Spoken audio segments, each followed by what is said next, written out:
வணக்கங்க. எங்கள் வீட்டுக்காரர் ஹாஸ்பிட்டலில் இருக்காருன்னு உங்களுக்கு தெரியும். ஏற்கனவே நான் வீடியோ போட்டிருக்கேன். இப்போ என்னென்னா, இந்த ஹாஸ்பிட்டலில் கூட இந்த கேஸ் தட்டுப்பாடு அதிகமாகி போச்சு. இருந்தாலும் இங்கே இந்த முட்டை கொடுக்கறது, ப்ரெட்டு, பழம் இதெல்லாம் ரெகுலராக நடந்துக்கிட்டு தான் இருக்குது. அதிலெல்லாம் எந்த குறையும் வைக்கிறதில்ல ஹாஸ்பிட்டல் நிர்வாகம். பரவாயில்லைங்க. என்னென்னா, இப்போ இந்த டிஃபனு இதெல்லாம் கொடுக்குறது தான் கொஞ்சம் கம்மியாச்சு. ஏன்னா கேஸ் இல்லைங்களா, இவ்வளோ பேரையும் அவங்க கவனிக்கணும். அதனால் முட்டை கொடுக்குறதெல்லாம் நிறுத்தலை. அதெல்லாம் கரெக்டாக வந்துட்டு தான் இருக்குது.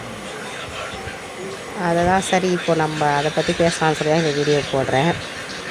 பரவாயில்லக்கா. நம்ம இப்போது தனியாரில் நான் பார்த்தேன் ஹாஸ்பிட்டலில் அப்படின்னு சொல்லிக்கிறத விட, கவர்மெண்ட்டில் ஒன்றும் இல்லை, இந்த முட்டையை பற்றி தான் பேசிகிட்டு இருக்கேன். சைலண்டாக இருக்கும்.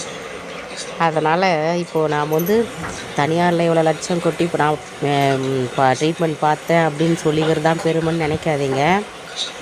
கவர்மெண்ட் ஹாஸ்பிட்டலில் நம்ம ட்ரீட்மெண்ட் எடுத்துக்கிறதும் ட்ரீட்மெண்ட் ரொம்ப நல்லா இருக்குங்க. நாம் இப்போது நான் கவர்மெண்ட்டில் ட்ரீட்மெண்ட் பார்த்தேன் அப்படின்னு சொல்கிறதுல நமக்கு எந்த ஒரு அச்சமும் தேவையில்லை. எல்லாம் நல்லா தான் இருக்குது ட்ரீட்மெண்ட்லாம்.